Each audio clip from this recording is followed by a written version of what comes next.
I don't understand how strong the Almighty really is. Not just anyone can be the Quincy King. But here's a perfect example of what the Almighty does for people who don't know. In this demonstration, you see Yuha. Obviously, to the left, he loses to Ichigo, and to the right, he loses to Aizen. Okay, those are the two futures he has. If he takes the left pass, he loses to Ichigo. If he takes the right pass, he loses to Aizen.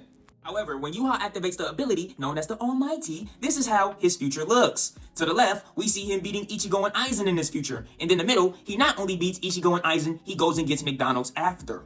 The Almighty literally allows him to pick any one of these futures. The one where he loses, the one where he beats Ichigo and Aizen and gets McDonald's, or the one where he just wins. The only counter to Almighty, and I loosely use the word counter because these aren't necessarily direct counters, but these are methods of workaround to the Almighty, is Kyoka Suigetsu in the Book of the End. Because Kyoka Suigetsu can be used to manipulate what Yuha sees in the future, while the Book of the End can be used to manipulate the past, thus affecting the futures that Yuha sees. Mind you, the Almighty is so OP that these two tactics in tandem don't guarantee a victory, but they just help. But as a lot of you may know, Jugram can also use his own version of the Almighty. But his version only allows him to see the futures, but not manipulate them. And he can only use his Almighty when Yuha is asleep.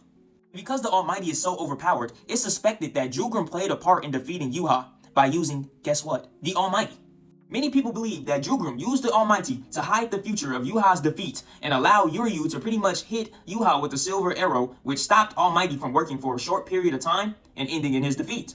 This theory has a lot of merit because although Jugram's Almighty didn't allow him to manipulate the future, it allowed him to manipulate the futures that were seen, which pretty much allowed Yuha to miss the future in which Yuryu hit him with the silver arrow.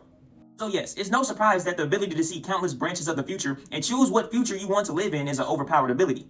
And in fact, even though it's just a theory, it's probably so almighty that it probably only lost to itself. But let me know what y'all think down below.